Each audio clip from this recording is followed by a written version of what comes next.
Visibilização e negação da importância do valor da população negra e invisibilidade e negação dos processos de resistência. Se o Estado do Paraná é o Estado mais negro da região sul, que se consagra como Estado europeu, cuja sua identidade vai sendo construída em torno de supremacia racial branca, de determinismo geográfico. Aqui acreditava que em 2 gerações não haveriam mais negros, porque vieram imigrantes brancos de primeira grandeza.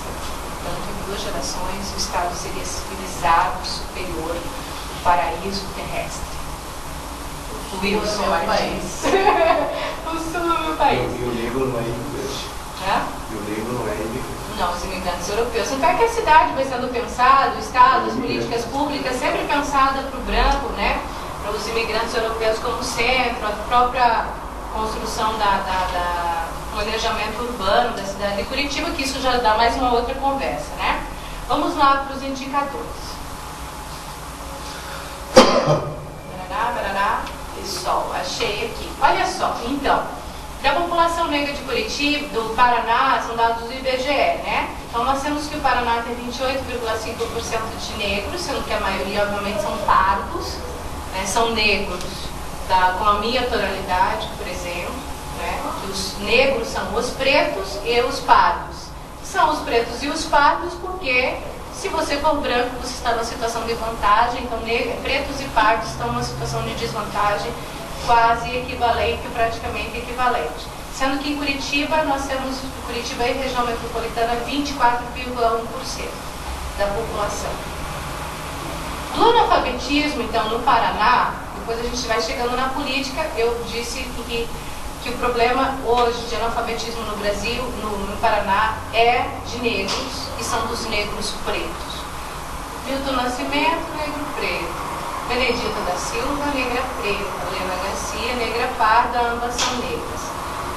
Só entre a média do Paraná é de 6%. Entre os pretos, pergunto para variável, é 14%, entre os pardos, 9%. Entre os brancos estão subrepresentados, ou seja, 5% dos não alfabetizados são brancos. Só para a gente... Analfabetismo funcional também. No Paraná, 29% são de pretos, 26% pardos, os brancos são 15%. Média de anos de estudos da população, temos que no Brasil, então, precisamos fazer uma média no Brasil. No Brasil, a média de estudo é de 7,3 anos, sendo que os brancos no Brasil têm 8,1 anos de estudos, em média. Os pretos, 6,4 anos, os pardos, 6,3, que dá uma diferença entre os negros de 1,7 anos em média. De estudos, quase 2. Houve um avanço nas políticas do governo Lula nos últimos 10 anos, mas o fosso ainda em algumas situações há retrocesso. Por exemplo, a universidade tem ProUni, tem cotas nas universidades públicas, e do ponto de vista de indicador, ele impacta quase nada, como a Federal do Paraná, tem 20%, 7% das vagas são ocupadas por negros, enquanto tem 7% de negros entrando na Federal, tem 300 universidades na cidade que estão entrando brancos. Então, assim, anda, mas retrocede, porque a diferença é de quase 10 anos. Então, os negros têm hoje a média que tinham brancos há 10 anos, no que diz respeito à entrada na universidade. Então, do ponto de vista quantitativo, aumentou, do ponto de vista percentual, não, porque aí os brancos estão numa situação de vantagem que vai aumentando cada vez mais. Ainda que algumas pessoas acham que ainda a política é injusta, aquelas coisas todas. No Paraná, então, a média de estudos, 7,6 anos, sendo que brancos têm 8,1 anos de estudos, preto 6,4, pardo 6,4 no Paraná.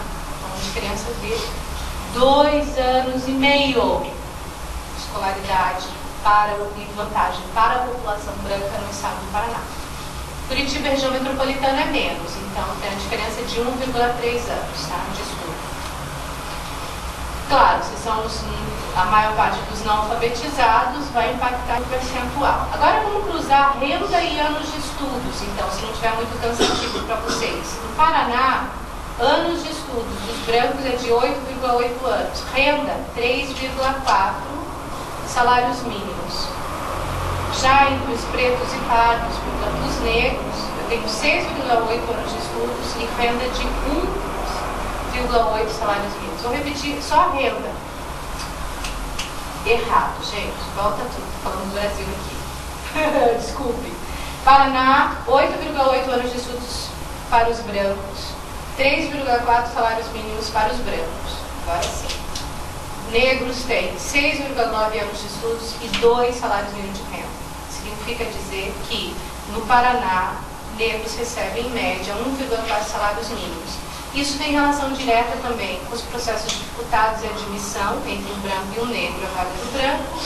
Negro com currículo uma vez melhor a vaga do branco, negro com currículo 2 vezes melhor a vaga do branco, 3 vezes a vaga será do negro, parabéns. Né? Mas aí a renda será menor. Né? Isso está falando de direitos humanos, nós estamos falando, né? E em Curitiba e região metropolitana, então, é um dado que me chamou a atenção nesse indicador do IBGE, que brancos recebem em média em Curitiba e região metropolitana 4 salários mínimos e negros 2 salários mínimos, uma diferença de 2 salários mínimos. Então é uma situação realmente gritante aqui na região metropolitana, que há tempo, eu fiz alguns comparativos com outras regiões metropolitanas também, situações equivalentes talvez nós encontremos no Nordeste. Ainda que tem um percentual maior de negros, mas negros estão numa situação de maior desvantagem ainda. A discriminação no mercado de trabalho, eu acho que eu vou pular um pouco isso, então, que a gente já falou. Presença de negros na política.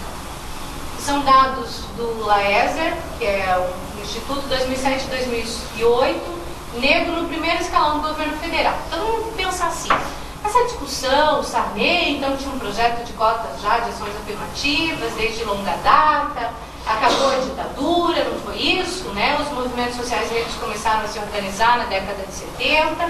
Sarney. Quantos negros vocês acham que tinha o primeiro escalão do governo Sarney? Da segunda nação negra do planeta. Uma pessoa. Collor, 1990 a 1992. Nenhuma pessoa. Ele é do Nordeste, não é isso? De Alagoas. Itamar, nenhuma pessoa negra. FHC, uma pessoa negra. Lula, até 2008, 5 pessoas. Que ótimo, Lula. De nenhuma para 5, de 1 para 5.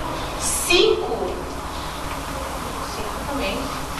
Diante da representação dessa população no país.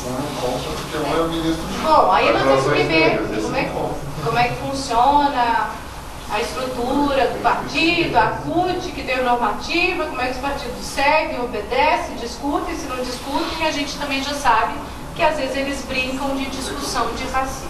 Estou falando de como pesquisador aqui, tá? Não é chavão, não. Eu tive que pesquisar aí, contando umas histórias de sindicato.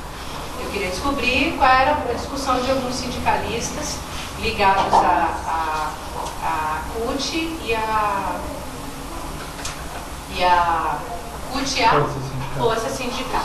Né? E aí as discussões são quase equivalentes. Não há racismo, não há discriminação, não houve demanda, logo esse não é um problema muito importante dentro desse sindicato.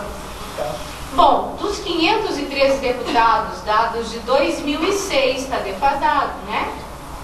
11 eram negros. 10 homens e uma mulher. 35, então nós temos... 11 eram pretos, 10 homens e uma mulher. E 35 pardos, 33 homens e uma mulher. Portanto, nós vamos ter aí 2,1% de pretos e 6,8% de pardos, que dá 9%. Tá? Nessas discussões, teve um colega meu, que também é lá da Bahia, ele fez uma pesquisa tentando trabalhar com a identidade étnico-racial do candidato. Uma coisa é ele dizer, eu sou pardo, até porque são de várias regiões do país. E a outra questão é dele afirmar essa identidade negra, como eventualmente a Marina faz, dizer eu como mulher negra. Né? E aí isso cai quase pela metade, de ter aquele que vai ter a sua identidade. Por que eu estou chamando a atenção para isso? né? Porque isso é muito importante. Porque eu posso ter um indivíduo que seja fenotipicamente identificado como negro, mas se ele não tem essa identidade negra afirmada, então o olhar dele sobre as políticas, ou de como construir as políticas, pode ser um olhar similar a um outro candidato. Ou, de repente, um candidato que é branco, mas que tem a sensibilidade, pode estar fazendo uma ação mais eficaz, né? Totalizando 9% de negros, 0,8% de amarelos e 87% de brancos. Então, no Congresso. Mas mais interessante é o seguinte, quando eu vou medir esse indicador a partir de região do país. E uma situação que é muito grave, que pode ter a ver com essa relação que nós estamos conversando aqui, é o Nordeste. O Nordeste tem 70,4% de negros. E a representação do Nordeste no Congresso é a pior do Brasil. 5,3% de negros entre os deputados da região do Nordeste. E o Sul está numa situação de vantagem, porque tem 19,7% de negros e 5% de negros no Congresso. Então, repetindo, a mesma situação do Nordeste, que tem 70% de negros. Há oligarquias, há os senhores escravocratas que passaram a continuar mandando, há a situação de racismo institucionalizado na forma de regular e construir essas políticas públicas, né, de nem acesso ao ensino médio, ao ensino superior, etc. Centro-Oeste tem 14%, Norte 7%, região mais vantagem em relação proporcional, e a Sudeste 12%. Presença de negros na política e a partir dos partidos políticos, então, até 2006. O PMDB, 93% de brancos. O PT, 83%. PSDB, 92%. PFL, porque era na época ainda, né? 86%. PTB, 95%. PDT, 87%. Veja, lembra que eu falei que o PDT, do ponto de vista da plataforma política, é o que mais investiu no discurso de diversidade étnico-racial. Tem 87% de brancos. O PPS, 81%. Se vocês forem observar as campanhas anteriores, onde tinha negro era PPS, a maioria das vezes. Hoje me falaram, não sei se é verdade, que uma professora da PT, que no PT tem um candidato negro e uma candidata, né? Tem dois. Tem Paixão. Mas é uma candidata lá do interior, que agora não sei o nome. Paixão, inclusive, faz uma fala nesse. Ele fala do professor, tem no rádio hoje. Ele fala que o Paraná tem 28% de negros e nunca teve um deputado federal. Ele, vamos dizer, é um deputado, um candidato negro com o discurso da identidade negra. Tem o Antônio Braz também, que está o Antônio Braz do PDT. Está com o discurso de identidade, para além do Paixão. É verdade, são dois. E o PSB, 96%. Bom, qual é o consenso aqui? É que passa sempre de 80%. Né? E, sendo que alguns passam de 90%, como o caso do PSDB, que é de 92%, PMDB, 93% são brancos, e o PSB, 96%. Né? No caso do Senado, em 2007, 76 dos 81 senadores eram brancos. Somente um era preto, que é o Paim, lá do Rio Grande do Sul, e 4 pardos. Todas as senadoras, nesse caso somavam 12%, eram brancas. Tá? Isso são dados de 2007. E a Marina deveria estar no Ministério